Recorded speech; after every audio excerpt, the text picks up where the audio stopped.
안녕하세요. 타스 건축사무소의 김인환 건축사입니다. 오늘 제가 말씀드릴 주제는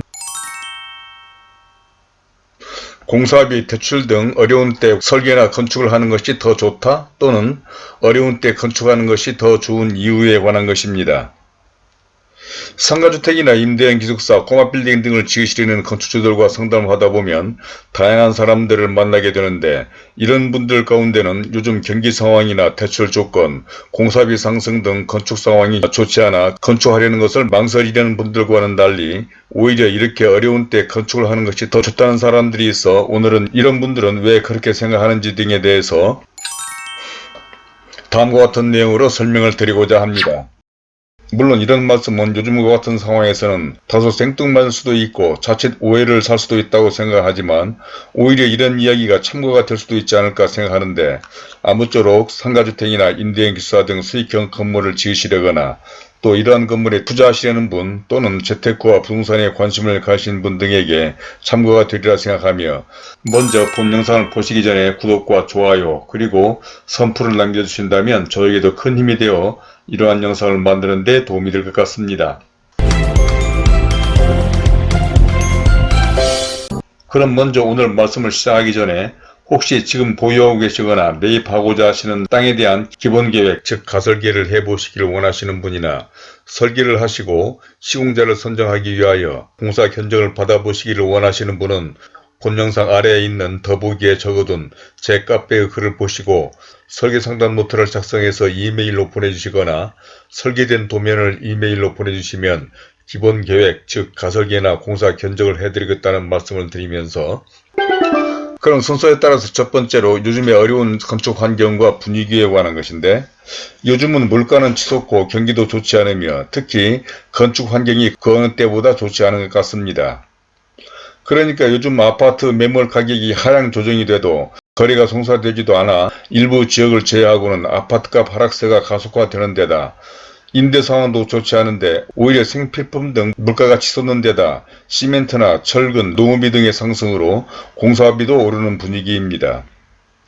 게다가 예년에 비해서 대출 상황도 좋지 않은데, 그러니까 작년 춘천 레고랜드 사태 때부터 PF 대출이 어려워져 건축비 마련에 부담을 주고 있는 데다 또 대출이자마저 높아서 대출을 이용해서 건축자금을 마련하려는 건축주들에게 부담을 주고 있는 것 같습니다.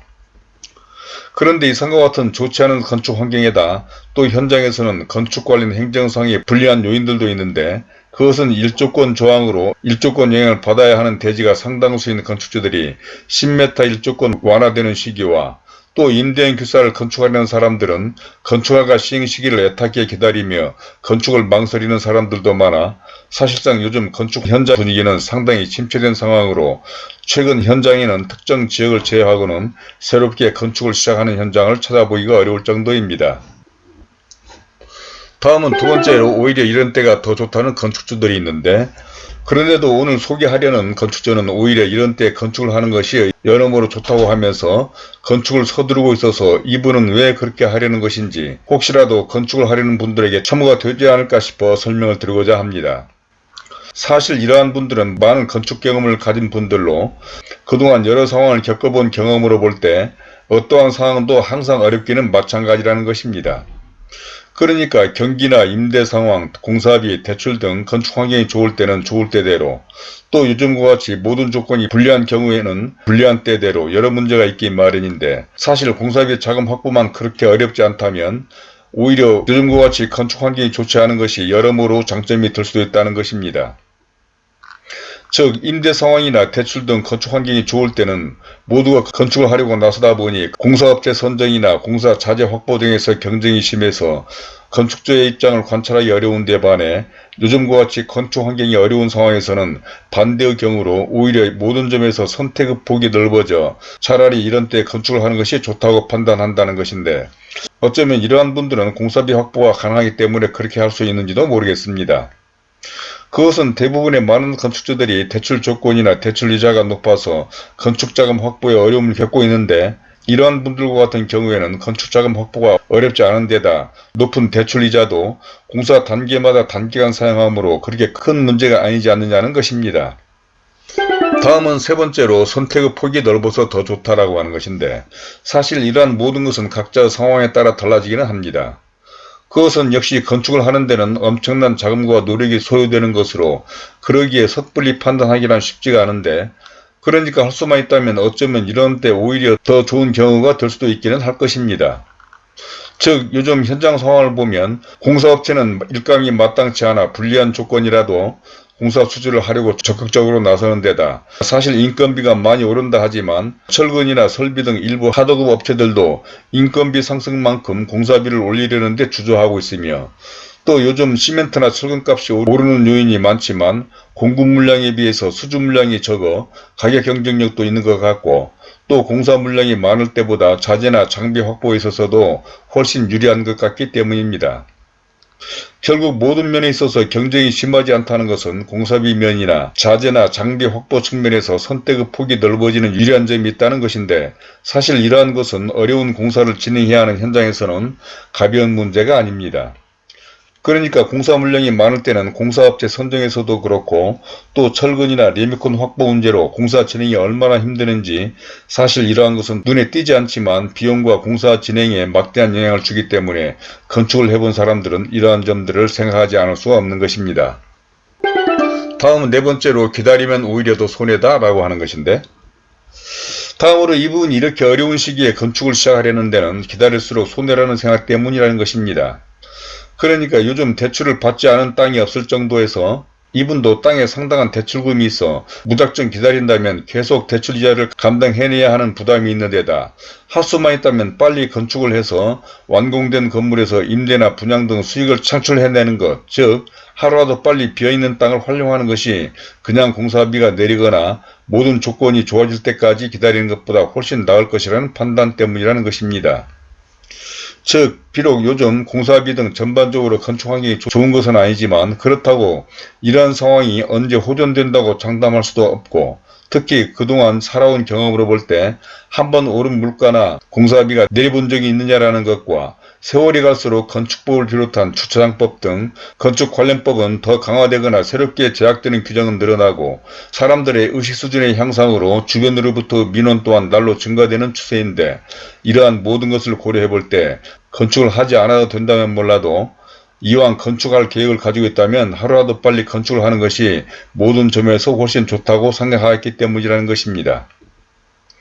특히 만약 공사하기가 사정상 어렵다면 우선 건축허가라도 빨리 받아두는 것이 좋다고 하는데, 이는 위에서 잠깐 언급한 각종 법규나 규정이 날로 강화되기 마련이므로 건축허가란 2년여 기간까지는 유효한 데다가 착공신고까지 해둔다면 건축허가는 무한기간 유효하기 때문에, 건축허가를 받아둔다면 적어도 그냥 빈 땅으로 가지고 있는 것보다 땅의 가치를 더 향상시킬 수 있다고 생각한다는 것이었습니다. 이제 마지막 다섯 번째로 오히려 어려운 때가 기회다 라고 하는 것인데, 마지막으로 이분이 이렇게 어려운 때 건축을 하는 것이 좋다고 생각하는 것은 다른 사람들이 하지 않은 때 미리 건축을 하는 것이 오히려 기회가 될 수 있다는 판단 때문인 것으로, 남들이 자재값과 인건비 상승에 따른 공사비 인상 등으로 몸을 사릴 때 미리 건축을 해둔다면 몇 년 뒤 반드시 수요와 공급 불균형 현상이 발생하고 공급이 부족해서 가격이 오를 수밖에 없지 않느냐는 다소 공격적인 생각을 한다는 것입니다. 이는 다소 어색한 비유가 될지 모르겠지만, 요즘 사회적 이슈가 되고 있는 철근 누락 아파트의 나비 효과로 3년 뒤 집값 폭등할 수도 있다는 신문 보도를 연상케 하는 일로 철근이 누락된 이른바 순살 아파트 사태가 일파만파로 확산되어 주택사업 리스크가 커지면서 향후 공급 부족 사태로 이어질 가능성이 높다는 우려가 건설사들이 손을 놓으면 공급이 줄고 3, 4년 뒤 집값이 폭등할 수 있다는 논리와 같다는 것입니다. 즉 이분은 이런 모든 상황을 고려해 볼 때 비록 요즘 건축 환경이 좋지 않을지는 몰라도 오히려 이런 때 건축을 한다면 나중에 경쟁력 확보나 모든 점에 있어서 더 효과적일 것이 아니냐는 것이었습니다. 자, 이제까지 공사비 대출 등 어려운 때 건축을 하라라고 하는 것에 대해서 첫 번째로 요즘의 어려운 건축 환경과 분위기,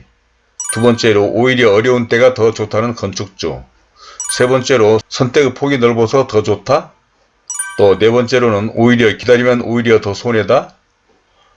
마지막 다섯 번째로 어려운 때가 오히려 기회가 된다라고 하는 것까지 말씀을 드려봤는데, 생각하기에 따라서는 다소 엉뚱하게 들릴지도 모르겠습니다. 그것은 건축하려면 사실 엄청난 비용이 요구되는 현실적인 문제가 만만치 않기 때문인데, 역시 이러한 모든 것도 각자의 상황과 처해 있는 입장에 따라 다를 것이라고 생각을 하는데, 혹시 이런 데에 대한 의견이나 경험담 또는 궁금한 점 등이 있으시면 선플로 남겨주시기 바랍니다. 그리고 이런 문제 등과 기타 다른 건축 등에 관해서도 좀 더 구체적인 상담이 필요하신 분들은 본 영상 아래 더보기에 적어둔 제 이메일과 전화로 연락을 주시기 바랍니다. 그러면 그런 데 대해서 성실하게 답변을 해드리도록 하겠고, 또한 위에서 말씀드린 것처럼 현재 소유하고 계신 필지에 대해서 본 영상 아래 더보기에 연결된 제 카페의 글을 보시고 설계 상담 노트를 작성해 주시거나 설계된 도면을 보내주시는 분들에게는 기본계획 즉 가설계나 공사 견적을 해드리도록 하겠고, 구독과 좋아요를 눌러주신다면 본 채널에 관련된 다른 많은 참고 영상들을 보실 수도 있으며, 화면 왼쪽에 제가 추천하는 이 영상들도 꼭 참고해 보시길 바라면서 오늘은 이것으로 줄이도록 하겠습니다. 감사합니다.